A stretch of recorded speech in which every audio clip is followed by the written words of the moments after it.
నెలకొంది. Assembly complex లో NCP Pawar వర్గం ఎమ్మెల్యేల ఆందోళన చేపట్టారు. ఎన్సీపీ పవార్ వర్గం ఎమ్మెల్యేలను పోలీసులు లాగేశారు. అసెంబ్లీ లాబీలో బీజేపీ ఎన్సీపీ శరద్ పవార్ మద్దతుదారుల మధ్య ఘర్షణ జరిగింది. ఒకరిపై ఒకరు రెండు గ్రూపులుగా దాడి చేసుకున్నాయి. చొక్కాలు పట్టుకొని మరీ నేతల పిడిగుద్దులు గుద్దుకున్నారు. బీజేపీ తీరుపై ఎన్సీపీ చీఫ్ శరద్ పవార్ ఆగ్రహం వ్యక్తం చేశారు. అసెంబ్లీ లాబీలో ఘటనకు వ్యతిరేకంగా అర్ధరాత్రి ఆందోళనకు దిగారు. आसाराम हम होंगे कम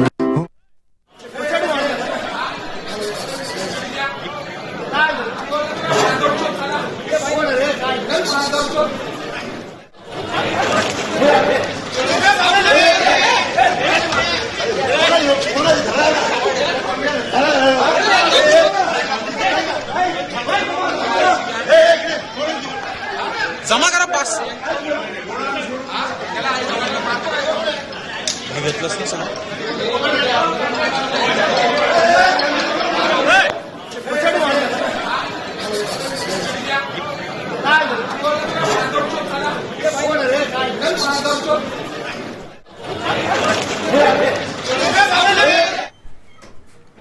మహారాష్ట్రలో అర్ధరాత్రి హైటెన్షన్ నెలకొంది. అసెంబ్లీ కాంప్లెక్స్ లో ఎన్సీపీ పవార్ వర్గం ఎమ్మెల్యేల ఆందోళన చేపట్టారు. ఎన్సీపీ పవార్ వర్గం ఎమ్మెల్యేలను పోలీసులు లాగేశారు. అసెంబ్లీ లాబీలో బీజేపీ ఎన్సీపీ శరద్ పవార్ మద్దతుదారుల మధ్య ఘర్షణ జరిగింది.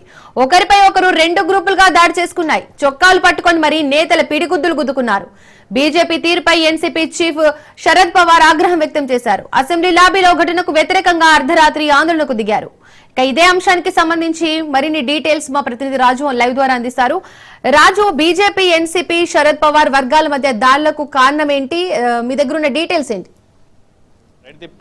మహారాష్ట్ర రాజకీయాల్లో కీలక పరిణామాలు చోటు చేసుకుంటా ఉన్నాయి. ప్రధానంగా అటు బీజేపీ వర్సెస్ ఎన్సీపీ నేతల మధ్య తీవ్ర వాగ్వాదం కాస్త చిలికి గాలివానగా మారి నేతలు పిడిగుద్దులు జుప్పించుకునే వరకు వెళ్ళినటువంటి పరిస్థితి ఉంది. ఇదంతా ఈ ఘటన మొత్తం అసెంబ్లీ లాబీలోనే జరగడం కొంత వివాదాస్పదంగా మారినటువంటి పరిస్థితి ఉంది. ఈ నేతల చొక్కాలు పట్టుకొని మరీ ఈ యొక్క దాడులు చేసుకోవడం కూడా ఇప్పుడు సోషల్ మీడియా వేదికగా వైరల్గా మారుతున్నటువంటి పరిస్థితి అయితే ఉంది. ప్రధానంగా అటు ఎన్సీపీ శరద్ పవార్ వర్గానికి చెందినటువంటి ఎమ్మెల్యేకు, మరోవైపు బీజేపీ ఎమ్మెల్యేకు ఈ యొక్క వాగ్వాదం చోటు చేసుకుంది. ఈ యొక్క వాగ్వాదం అసెంబ్లీ లాబీలోనే జరగడం కొంత విచిత్రంగా కనిపిస్తూ ఉంది. పూర్తి స్థాయిలో కూడా అటు చట్టసభ సభ్యులుగా ఉన్నటువంటి ఇద్దరు ఎమ్మెల్యేలు, అటు బీజేపీ మరోవైపు ఎన్సీపీ శరద్ పవార్ వర్గానికి చెందినటువంటి ఎమ్మెల్యేలు ఇరువురు కూడా అటు ఇతర కార్యకర్తల్లాగా మారి ఈ యొక్క